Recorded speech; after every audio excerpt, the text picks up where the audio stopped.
ہم اپنے آپ کو مسلمان کہلانے کے لائق ہیں بھی یا نہیں ہیں؟ ذرا غور کر کے دیکھیں، ہم اپنے ضمیر سے ذرا پوچھیں، اپنے ضمیر سے ذرا سوال کریں، اپنے دل سے ذرا پوچھیں۔ میں یہ نہیں کہہ رہا ہوں ہم مولوی بھی گناہ گار ہیں، ہم لوگ بھی گناہ گار ہیں، مولوی بھی انسان ہوتا ہے، فرشتہ نہیں ہوتا ہے۔ غلطی آپ کی نظریے کی ہے، آپ نے مولویوں کو فرشتوں کی نظر سے دیکھنا شروع کر دیا ہے، آپ نے مولوی کو فرشتے کی نظر سے دیکھنا شروع کر دیا ہے۔ نہیں، مولوی فرشتہ نہیں ہوتا ہے، وہ بھی غلطی کر سکتا ہے، وہ بھی خطا کر سکتا ہے، اس سے بھی غلطی اور خطا ہوتی ہے، انسان ہیں ہم۔ جب اللہ کے نبی کہہ رہے ہیں کہ میں نے مارنے کے لیے مسواک اٹھائی لیکن مجھے ڈر لگ گیا، میں یہاں کانپ گیا کہ اے محمد صلی اللہ علیہ وسلم اس لڑکی کو، اس خادمہ کو جو مارنے جا رہے ہو، کہیں ایسا تو نہیں اس کی غلطی سے زیادہ تمہاری سزا ہو جائے دی ہوئی؟ اگر اس کی غلطی کم پڑ گئی اور آپ کی یہ چھڑی، آپ کی یہ مسواک سے اس کو تکلیف اس سے زیادہ لگ گئی تو ہو گئی، تو قیامت کے دن آپ اپنے رب کو کیا جواب دیں گے؟ قیامت کے دن کیا منہ دکھائیں گے؟ حضرت عمر فاروق اپنے غلام کا کان مروڑ دیتے ہیں، اور بات کتنی؟ آواز دی غلام کو، غلام نے آواز دی، غلام نے امیر المومنین، امیر المومنین، امیر المومنین۔ حضرت عمر اس وقت پیشاب کر رہے تھے، ان کو غصہ آیا، کمینہ امیر المومنین امیر چلاتا چلا جا رہا ہے۔ وہ جلدی سے نکلے اور ادھر آئے اور اپنے غلام، ادھر کیا آواز دے رہا، پکڑا، کان مروڑ دیا کس کے، ایس ہٹ، چل ادھر بیٹھ۔ اس غلام نے صرف اتنا کہا، امیر المومنین میں آپ کا خادم ہوں، آپ کا غلام ہوں، آپ نے میرا کان جو مروڑا ہے، مجھے ایسا لگتا ہے کہ میں نے کوئی غلطی نہیں کی ہے، لیکن اگر آپ کو لگتا ہے کہ آپ نے جائز صحیح وجہ سے، صحیح ریزن کی وجہ سے آپ نے میرا کان مروڑا ہے تو ٹھیک ہے، لیکن ایک بار غور کر لینا کہ آپ نے میرا کان صحیح مروڑا یا غلط، اور کچھ نہیں، اتنا کہا۔ حضرت عمر نے کہا، جب تجھے معلوم تھا کہ میں استنجا کر رہا ہوں، پیشاب کر رہا ہوں، تو تو امیر المومنین، امیر المومنین کیوں چلا رہا تھا؟ اس نے کہا، امیر المومنین اس ذات کی قسم جس کے قبضے میں میری جان ہے، اگر مجھے معلوم ہوتا کہ آپ فلاں جگہ بیٹھ کر استنجا کر رہے ہیں، پیشاب کر رہے ہیں، تو میں آپ کو نہیں بولتا۔ میں اتنا پاگل نہیں ہوں کہ دیکھ لوں کہ کوئی آدمی پیشاب کر رہا اور اس کے باوجود بھی چلاتا رہوں۔ مجھے معلوم ہے کہ بغیر استنجا کیے ہوئے کوئی آ ہی نہیں سکتا ہے، تو میں کیوں چلاتا؟ مجھے نہیں معلوم تھا۔ حضرت عمر نے کہا، تم ٹھیک کہہ رہے ہو، ادھر آؤ، جتنی زور سے میں نے تمہارا کان مروڑا ہے، تم بھی میرے کان کو اتنی تیز، اتنی سختی کے ساتھ تم بھی مروڑ لو۔ اس نے کہا، امیر المومنین آپ کو اپنی غلطی کا احساس ہو گیا، ہم نے آپ کو معاف کر دیا۔ حضرت عمر کہتے ہیں، نہیں، اب تو میں اس کان کو مروڑ کر اپنا بدلہ لینا ہوگا۔ اس نے کہا، میں نے معاف کر دیا۔ کہا، نہیں، تم مجھے اس لیے معاف کر رہے ہو کیونکہ میں تمہارا مالک ہوں، میں تمہارا آقا ہوں، تم میرے غلام ہو، اس لیے میرے ڈر سے تم معاف کر رہے ہو۔ اس نے کہا، میں اللہ کے لیے آپ کو معاف کر رہا ہوں۔ کہا، نہیں، میں انتقام دوں گا، تم اپنا بدلہ لے لو۔ جب حضرت عمر نے ضد کی تو اس نے کان مروڑ دیا۔ حضرت عمر کو معلوم تھا کہ میں نے اس کا کان کتنی تیز مروڑا۔ کہا، اور تیز، اور تیز، نہیں ابھی بھی تم رعایت کر رہے ہو، اور تیز۔ جب حضرت عمر کو لگا کہ ہاں اتنا تیز میں نے اس کا کان اینٹھا ہوگا، تو حضرت عمر فاروق کان کو اینٹواتے جا رہے ہیں اور کہتے جا رہے ہیں، اے عمر دیکھ لے تیری اوقات کیا ہے، اے عمر دیکھ لے تیری اوقات کیا ہے، تیری حیثیت کیا ہے۔ ایک معمولی غلام تیرا کان مروڑ رہا ہے اور تو اپنے آپ کو امیر المومنین سمجھ رہا ہے، اپنے آپ کو حاکم سمجھ رہا ہے، اپنے آپ کو امیر المومنین تصور کر رہا ہے۔ اس طریقے سے جملے کہہ کر اپنے تکبر کو ختم کرتے تھے کہ تکبر ہمارے اندر نہ آ جائے۔ ایک معمولی غلام تمہارا کان پکڑ کے اینٹ رہا ہے اور تم اپنے آپ کو امیر المومنین سمجھ رہے ہو۔ یہ اسلام کی تعلیم کا، تعلیمات کے اثرات تھے جو صحابہ کرام کی زندگی پر مرتب ہوئے۔ میرے بھائیوں، ایک ہلکا سا کان مروڑ دیا تو اس کا بھی بدلہ دے رہے ہیں۔ ہم نے کتنے لوگوں پر ظلم کیے ہیں، کبھی ان کی امانتوں کو واپس کرنے کی کوشش کی ہے، کبھی آپ نے معافی مانگنے کی کوشش کی ہے؟ یاد رکھنا، مولانا جرجیس 15-16 سال کے بعد اس لال بتھانی میں آئے ہیں، 16 سال کے بعد ہم جو آئے ہیں آپ کی اس بستی میں، 15 سال کے بعد، 15 6 21 15 سال کے بعد، 15 سال پہلے جنہوں نے میرا پروگرام سنا تھا اور 15 سال کے بعد آج جو پروگرام سن رہے ہیں میرا، یہ 15 سال کی جرجیس کی زندگی چیخ چیخ کر یہ کہہ رہی ہے کہ آئے جرجیس، تو اپنی زندگی کے 15 سال کم کر چکا ہے۔ اللہ نے تیری زندگی میں جتنے دن لکھے تھے اب ان دنوں میں تو 15 سال کم کر چکا ہے۔ جن لوگوں نے 15 سال کے بعد آج میری تقریر سن رہے ہیں، ان کی زندگی چیخ چیخ کر کہہ رہی ہے کہ وہ بھی اپنی زندگی کے 15 سال کم کر چکے ہیں۔ تمہاری اور میری زندگی چیخ چیخ کر کہہ رہی ہے کہ جرجیس اور اے لال بتھاری والوں، تم 15 سال اپنی قبر کے قریب ہو چکے ہو، تم اپنے اصلی منزل قبر کے قریب جا چکے ہو۔ اب تمہارے اور قبر کے درمیان زیادہ فاصلہ نہیں، اس دوری میں 15 سال کی کمی ہو چکی ہے۔ نہیں، اس سے بھی بڑھ کر ایک اور بات، 2 ہی ٹھکانے ہیں ہمارے اور آپ کے، یا تو ہم اور آپ جنت میں جائیں گے یا جہنم میں، بس تیسرا کوئی ٹھکانہ نہیں۔ کسی سے بھی پوچھ لو تیسرا کوئی ٹھکانہ ہے؟ نہیں، 2 ہی ٹھکانے، جنت یا جہنم، ہم اور آپ یا تو جنتی یا جہنمی۔ اللہ کے ہاں حساب و کتاب پورے اترے، جنتی، ناکام ہو گئے تو جہنمی۔ میں اب ایک بات اور کہہ رہا ہوں، 15 سال کی یہ زندگی چیخ چیخ کر کہہ رہی ہے، لال بتھانی والوں تمہاری بھی اور جرجیس میری بھی، کہ تم جنت یا جہنم کے اور اتنے قریب ہو چکے ہو کہ 15 سال کا عرصہ کم ہو چکا ہے۔ تم یا تو اپنی جنت کے قریب ہو یا اپنی جہنم کے۔ جنت کے آثار تو دکھائی نہیں دے رہے ہیں، جہنم کے آثار تو بالکل ظاہر نظر آ رہے ہیں۔ جنت کے آثار کیسے نظر آ جائیں؟ حضرت عمر فاروق، جن کو اللہ کے نبی نے اسی دنیا میں جنت کی بشارت دی تھی، عمر تم جنتی، لیکن وہ بھی کہتے ہیں کہ آسمان سے اگر کوئی فرشتہ پکار کر یہ کہے کہ اس دنیا کے سارے لوگ جنت میں جائیں گے، کوئی فرشتہ پکار کے کہے کہ سب جنتی، پوری دنیا جنتی، صرف ایک انسان جہنم میں جائے گا، ایک آدمی جہنم میں جائے گا، حضرت عمر کہتے ہیں اگر فرشتہ یہ کہتے کہ سب جنتی ایک جہنمی، تو میں یہ سمجھوں گا کہ جہنم میں جانے والا وہ ایک جہنمی کہیں میں تو نہیں۔ یہ عمر فاروق کا حال ہے۔ پھر ہم اور آپ کیسے سو جاتے ہیں اپنے بستر پر یہ سوچ کر کہ ہم تو جنت میں جائیں گے، ہم جنتی ہیں۔ ہم نے کیسے یہ تصور کر لیا کہ ہم مریں گے تو ہم جنت کے اندر جائیں گے؟ یہ تصور ہمارے دل و دماغ میں آ کیسے گیا؟ اور جب یہ یقین نہیں ہے کہ ہم جنت میں جائیں گے یا جہنم میں، پھر ہمیں ہنسی کیسے آ جاتی ہے؟ ہمارے چہرے پہ مسکراہٹ کیسے آ جاتی ہے؟ ہم ایک دوسرے سے ہنس اور مذاق، ہنسی کا کھیل کیسے کھیل لیتے ہیں اور مذاق کیسے کر لیتے ہیں؟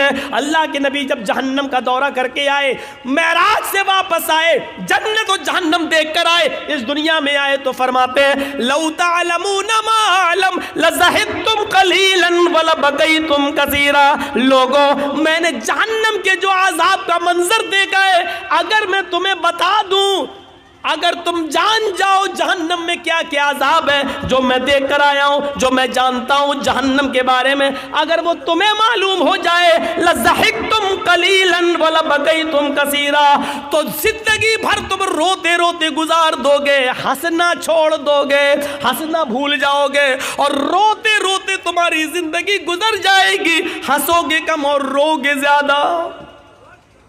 یہ صورتحال ہے ہماری۔ ہمیں نیند کیسے آ رہی ہے، کیسے ہم آرام سے اپنے بستر پہ سو جاتے ہیں، اور کیسے ہماری ہمت ہو جاتی ہے ایک دوسرے کے اوپر ظلم کرنے کی۔ امام کائنات فرماتے ہیں اللہ کے نبی نے کہ تم اپنی زندگی میں ایک زمانہ ایسا بھی دیکھو گے قیامت سے پہلے، اور ایمانداری سے بتانا یہ ہے کہ نہیں، یصبح الرجل مومنا وَيُمْسِي كَافِرًا وَيُمْسِي مُؤْمِنًا وَيُصْبِحُ كَافِرًا يَبِيعُ دِينَهُ بِعِرَضٍ مِّنَ الدُّنْيَا۔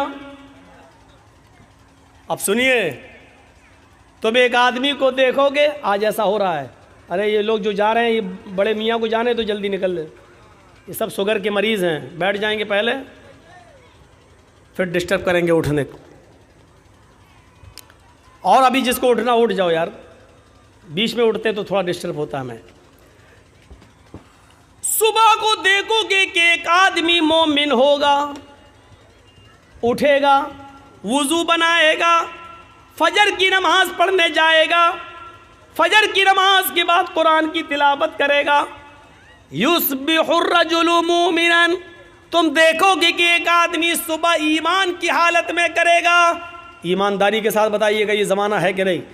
آدمی صبح سویرے حالت ایمان میں اٹھے گا, صبح فجر میں وضو بنائے گا, نماز پڑھے گا, قرآن کی تلاوت کرے گا.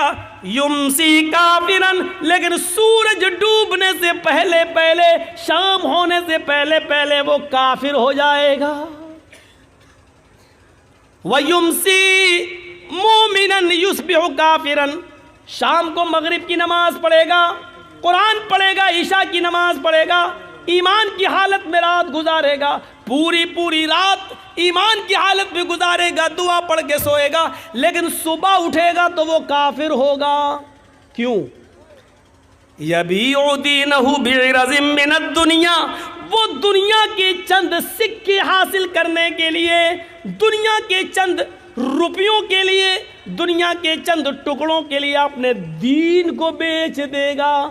ہم نے کتنے داڑھی والے دیکھے ہیں اور جرجیس ہم نے اپنی آنکھوں سے دیکھے ہیں. صبح آدمی نماز پڑھا ہے, روزہ بھی رکھا ہے, ہاں نفلی روزے سے بھی ہے, نماز بھی پڑھا ہے, ہاں اس کو کوئی ٹکٹ مل گیا ہے, سرپنچ کا ٹکٹ مل گیا ہے, مکھیا کا چناؤ لڑ رہا ہے, یا چیئرمینی کا یا ایم ایل اے کا ٹکٹ اس کو ملا ہے, مسلمان ہے, نام اس کا محمد سے شروع ہو رہا ہے, سب کچھ ہے, نماز پڑھتا ہے, قرآن کی تلاوت بھی کرتا ہے, فجر میں تو ایسے اٹھا, لیکن شام ہونے سے پہلے پہلے ہم نے دیکھا ہے کہ وہ غیر مسلموں کے ووٹ پانے کے لیے اپنے چہرے پر ٹیکا بھی لگا لیتا ہے, مندر میں بھی چلا جاتا ہے اور مورتی کے اوپر وہ پھول اور مالا بھی چڑھا لیتا ہے.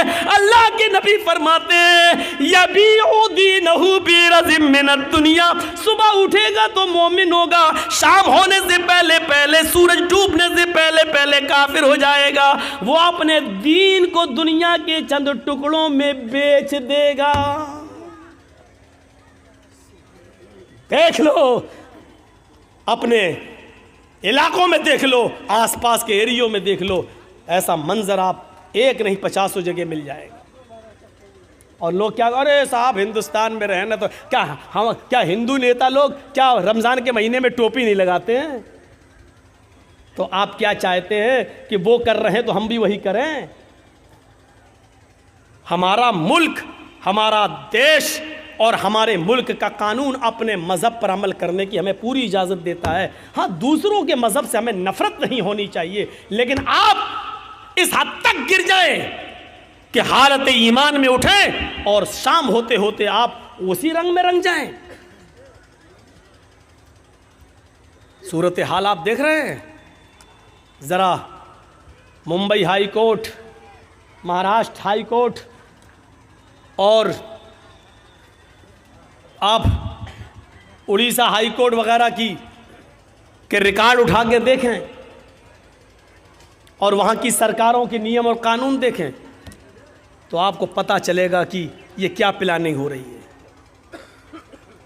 مہاراشٹر گورنمنٹ نے یہ قانون پاس کر دیا ہے کہ جتنے بھی کالجز اور یونیورسٹیز ہیں, میڈیکل وغیرہ ہیں, ان میں الپ سنکھیک میں سب سے زیادہ مسلمان ہی ہیں. عیسائی اور یہودی اور مسلمانوں سب الپ سنکھیک میں آتے ہیں, لیکن نشانہ ہمارے اوپر ہے. الپ سنکھیک لڑکیوں کو 50% ایڈمیشن دیا جائے. میں پوچھنا چاہتا ہوں کہ آپ کو ہم مسلمانوں کی لڑکیوں کی اتنی فکر کیوں ہو رہی ہے؟ 50% کا کوٹا چھوڑ دو, 10% کا کوٹا ہی ہمارے مسلمان لڑکوں کے لیے کیوں نہیں رکھ دیتے ہو؟ مسلمان لڑکوں کے لیے کوئی کوٹا نہیں. یونیورسٹیز میں, کالجز میں, نوکریوں میں